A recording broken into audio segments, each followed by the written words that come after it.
Hermanos, sean bienvenidos en este sábado, viernes en la noche, que ya para nosotros es sábado, para Dios es sábado.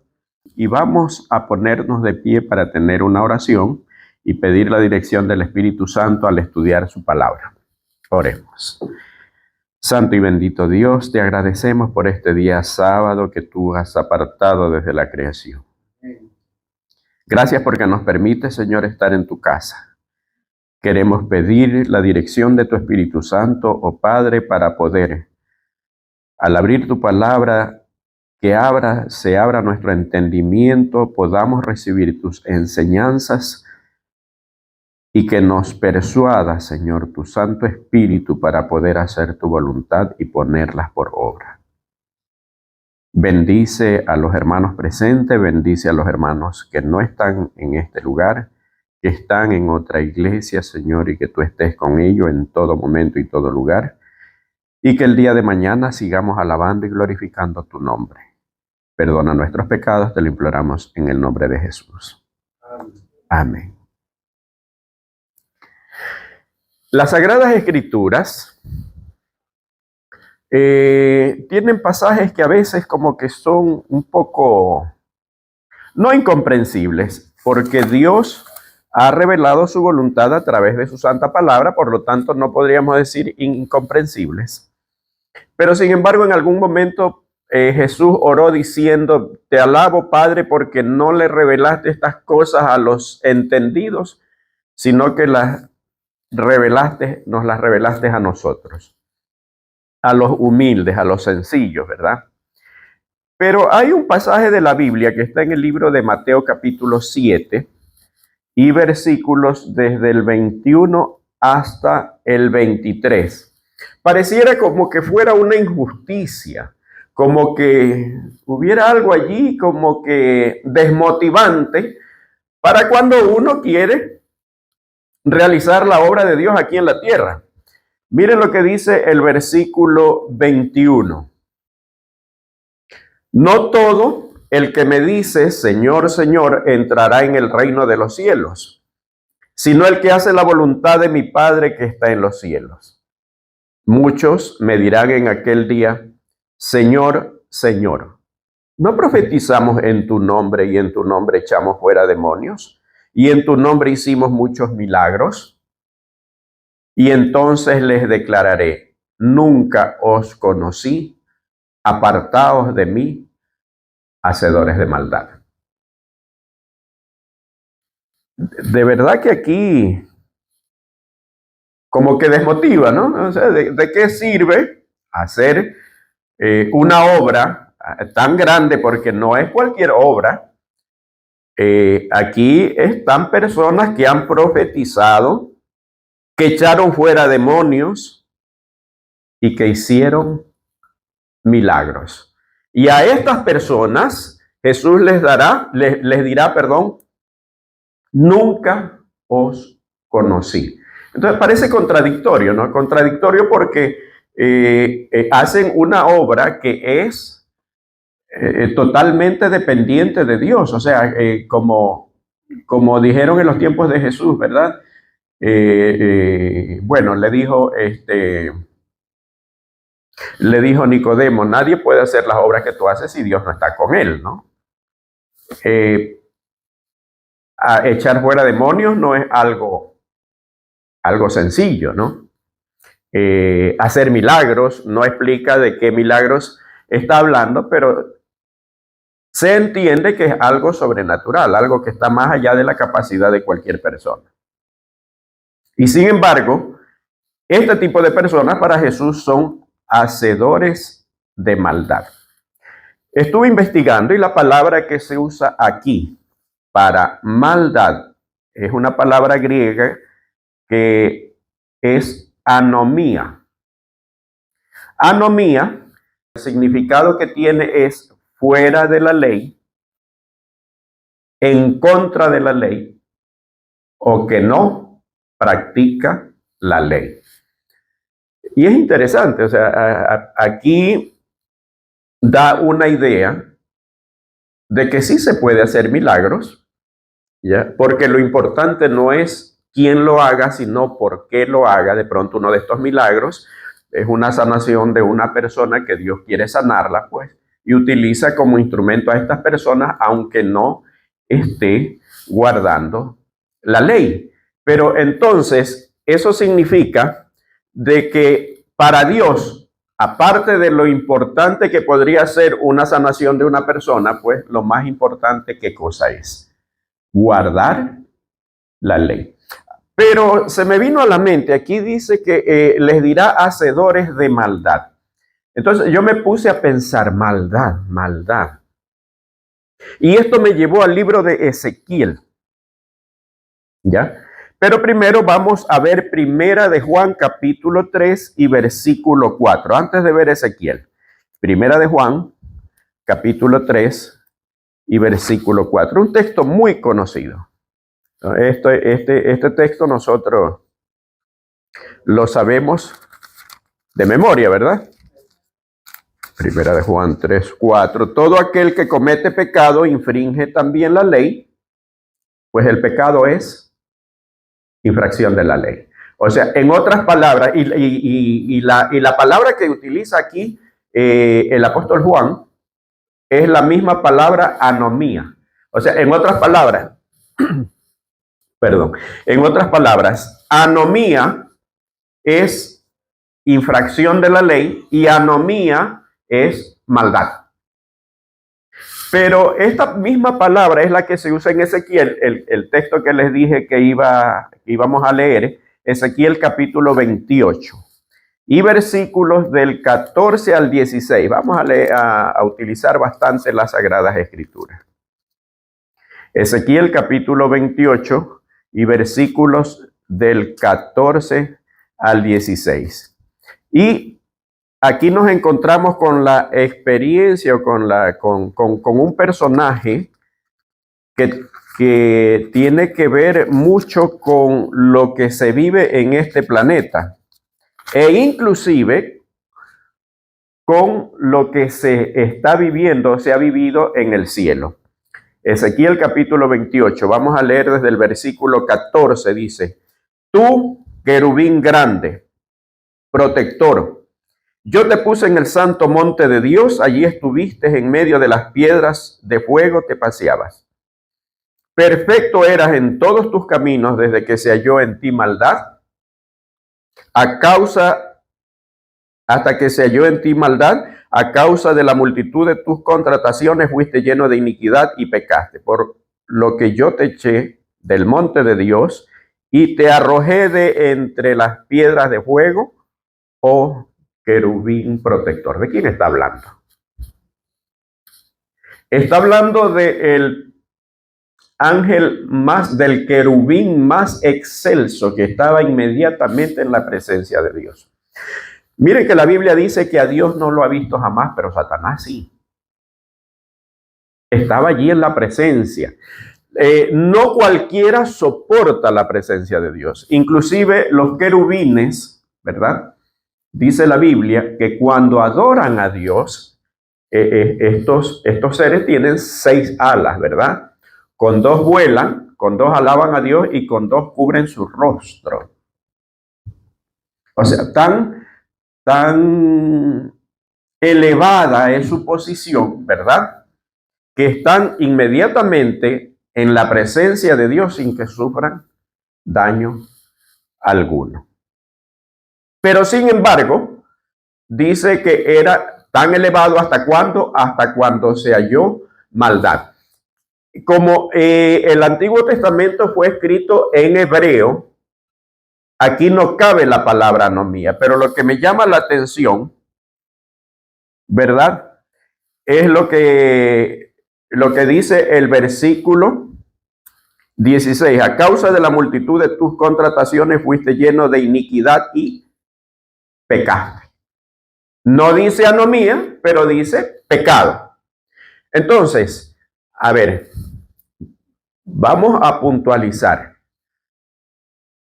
Si anomía significa transgresión de la ley, si Satanás pecó, lo que significa que transgredió la ley, entonces la ley ya existía en el cielo.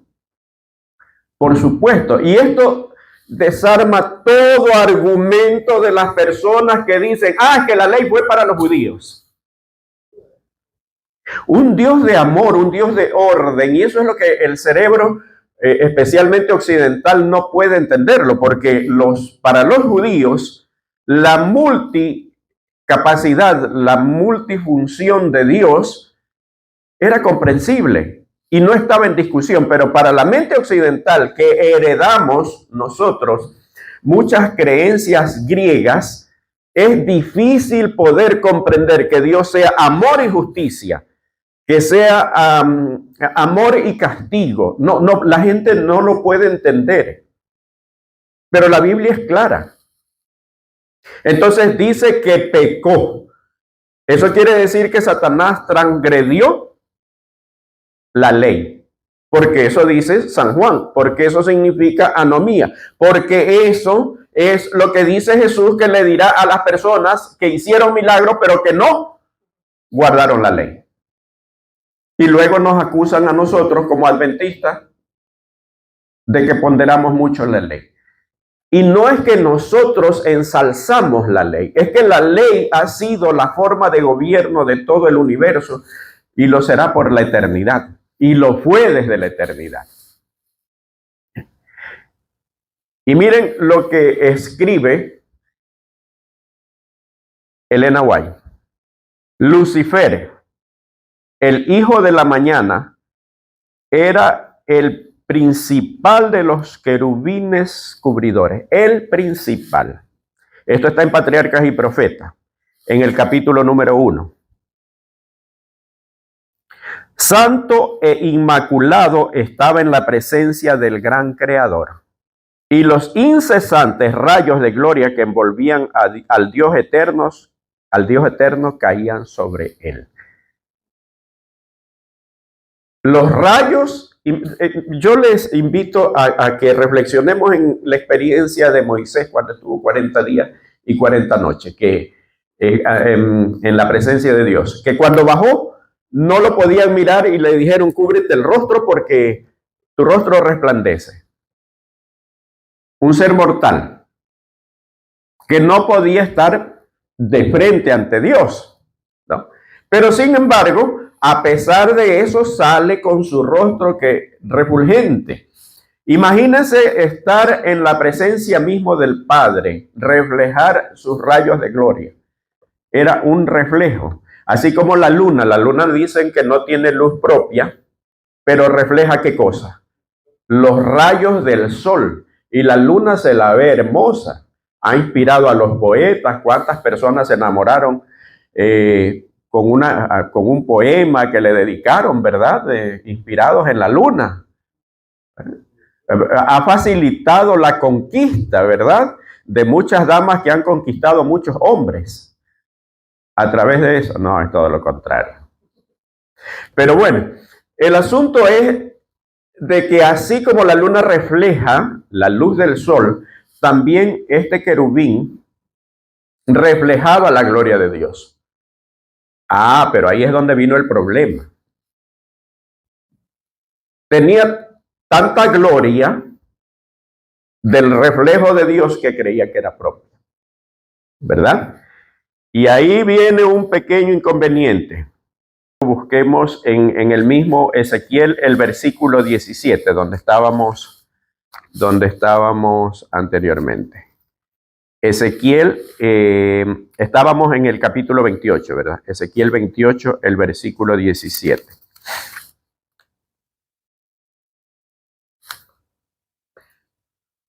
Miren lo que dice aquí, versículo 17.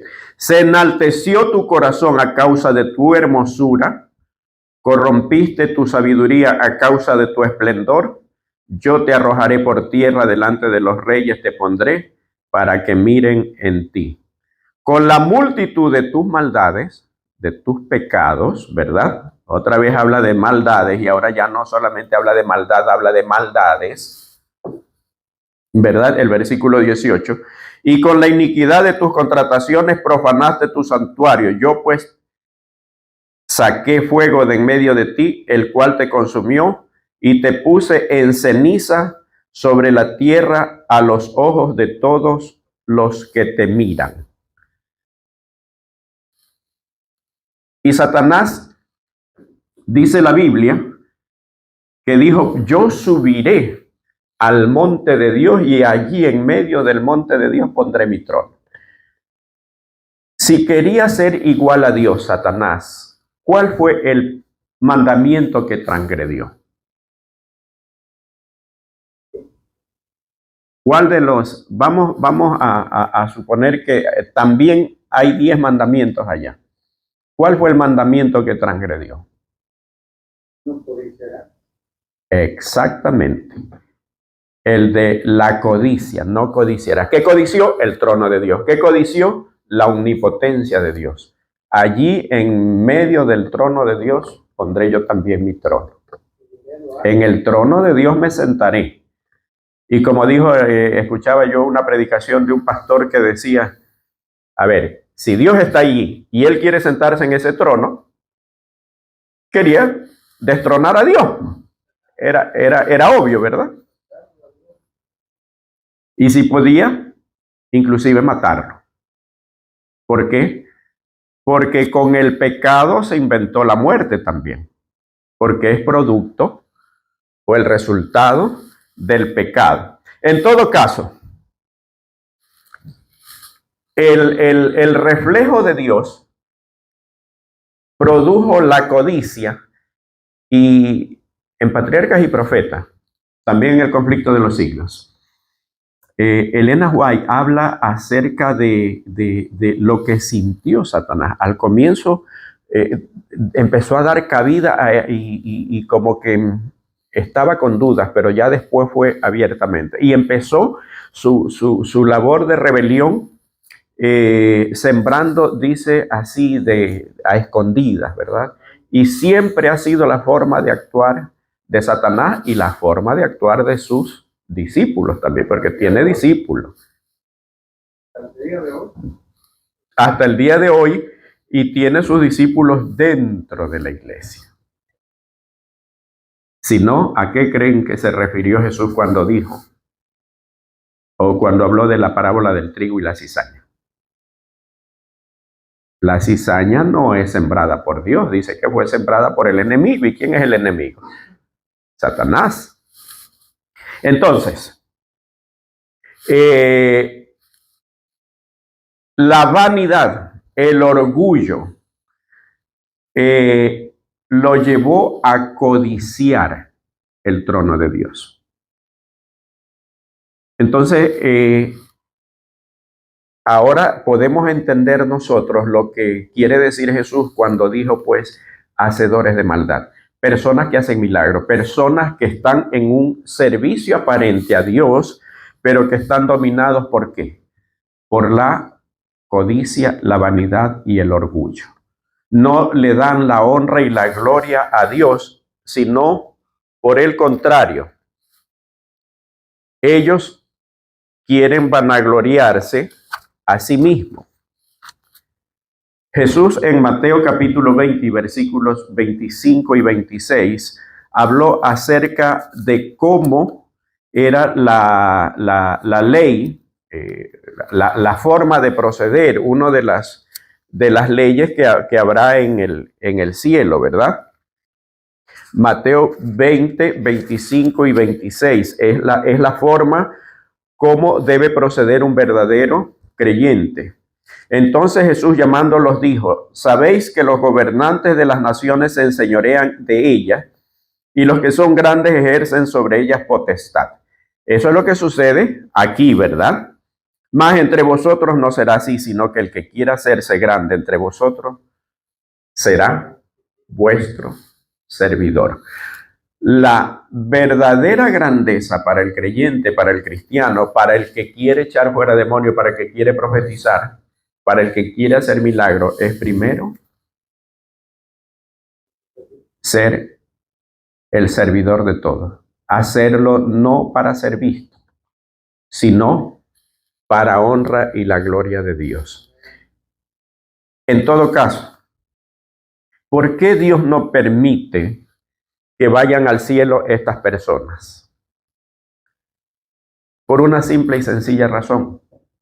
Porque allá la adoración que se le entrega a Dios, que se le da a Dios, que se le entrega a Cristo, le serviría al igual que a Satanás le sirvió de envidia, dice el Espíritu de Profecía, que cuando la hueste se inclinaba a adorar al Padre y adorar al Hijo, causaba más envidia en Satanás, causaba molestia. Imagínense una persona que hace las cosas solamente para ser visto por vanagloria, ¿cómo se sentiría en el cielo? Y finalmente, pues, Jesús dice, no os conozco, porque estas personas que buscan una recompensa acá, que buscan ser vistos, que buscan popularidad, que buscan el aplauso, ya tienen su recompensa porque la gente los aplaude, ¿no? Ya la gente,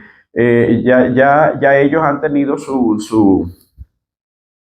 ya han tenido su minuto de fama. Entonces ya esa recompensa buscaban, pues ya la tuvieron. Entonces Jesús dice, simplemente no os conozco. Yo quiero que busquemos el último texto que está en Apocalipsis capítulo 5. Hay una forma de adoración.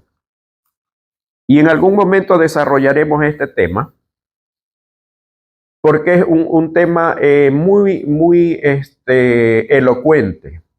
Habla acerca de toda una doctrina. ¿Se acuerdan que en algún momento mencionamos de que la Iglesia Adventista tiene su doctrina basada en todas las Sagradas Escrituras y se basan en principios, no en un versículo como algunas otras denominaciones? Entonces, por eso la doctrina de nuestra iglesia es la sana doctrina. Y que me perdonen los que van a ver este video de las iglesias, de nuestros hermanos evangélicos que nos dicen que nosotros somos vanidosos porque nos creemos los únicos que vamos a ser salvados, porque nos creemos los únicos dueños de la verdad. En realidad no somos dueños de la verdad, porque el único dueño de la verdad es Cristo. Y es más, Cristo es la verdad. Pero sin embargo, en el momento de que se elabora una doctrina basada en todas las escrituras, esta doctrina no puede ser insana. Cuando se elabora una doctrina basada en un pasaje bíblico, basado en un versículo o en un solo acontecimiento, hay que ir, esto se convierte como una bola de nieve, ¿no? Hay que ir acomodando hasta que finalmente, pues, estas doctrinas se caen por sí solas, porque la Biblia es la verdad y es la única regla de fe para el ser humano.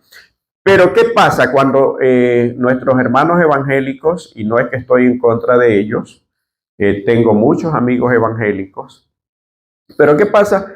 Que la forma de pensar de ellos, esta parte era para este pueblo, esta parte era para allá, esto era para acá. Entonces, por ejemplo, se habla de la ley, no, la ley era para el Antiguo Testamento. El Antiguo Testamento ya no sirve, ahora es el Nuevo Testamento. Si solamente Apocalipsis, que es el último libro del Nuevo Testamento, tiene tiene más de 200 versículos que son citas del Antiguo Testamento. Y Apocalipsis es la revelación. Entonces, ahora de esa manera, ahí es cuando se entiende por qué las doctrinas de muchas denominaciones, de la mayoría de denominaciones religiosas, son contradictorias, se contradicen con sí mismos y se contradicen con la Biblia. Pero leamos el capítulo 5, versículos del 9 al 14 de Apocalipsis. Desde el 8 vamos a leer. Y cuando hubo tomado el librito, los 4 seres vivientes y los 24 ancianos se postraron delante del Cordero. Todos tenían arpas y copas de oro llenas de incienso, que son las oraciones de los santos. Esto es una visión que Juan tiene y que empieza en el capítulo 4 de Apocalipsis. Por eso les dije en algún momento vamos a desarrollar este tema, porque aquí hay muchas verdades para explicar. Y esto a su vez tiene, es la continuación del libro de Hechos de los Apóstoles, del capítulo 1, capítulo 1 y 2 de Hechos de los Apóstoles, ¿verdad? Y de los evangelios también. Entonces dice que cuando, desde el versículo 8, que cuando hubo tomado el librito, dice que se postraron y que habían pues copas de oro llenas con incienso, que son las oraciones de los santos. Ahí están las oraciones de todos ustedes, las mías, de todos nosotros, ¿verdad? Y a Juan se le permitió verlas. Dice que cantaban un nuevo cántico diciendo, digno, y aquí viene la palabra clave, digno eres de tomar el libro y de abrir sus sellos, porque tú fuiste inmolado y con tu sangre nos has redimido para Dios de todo linaje y lengua y pueblo y nación. ¿Qué es lo que hace digno al Cordero? ¿Y quién es el Cordero? Es Cristo. Digno eres de tomar el libro y de abrir sus sellos, porque tú fuiste inmolado. Cuando Jesús dijo que el que quiere ser primero sea el servidor de todos, ¿qué mayor servicio que poner su vida? Eso es lo que lo hace digno a Jesús, no solamente de abrir el librito. Miren de qué más lo hace digno. Porque nos ha redimido para Dios de todo linaje y lengua y pueblo y nación. Está en la última parte del versículo 9. Y el 10 dice, y nos ha hecho para nuestro Dios reyes y sacerdotes y reinaremos sobre la tierra. Y miré y oí la voz de muchos ángeles alrededor del trono y de los seres vivientes y de los ancianos. Y su número era millones de millones, que decían a gran voz, el Cordero que fue inmolado es digno de tomar el poder, la riqueza, la sabiduría, la fortaleza, la honra, la gloria y la alabanza. Y todo lo creado que está en el cielo y sobre la tierra y debajo de la tierra y en el mar y en todas las cosas que en ellos hay, oí decir al que está sentado en el trono y al Cordero sea la alabanza, la honra, la gloria y el poder por los siglos de los siglos. Los 4 seres vivientes decían amén, y los 24 ancianos se postraron sobre sus rostros y adoraron al que vive por los siglos de los siglos. Una adoración que Satanás la quería, ¿por qué? Porque se sentía hermoso, porque se sentía que estaba en la capacidad de ser igual a Dios. ¿Quién la tiene ahora? La tiene Cristo, ¿por qué?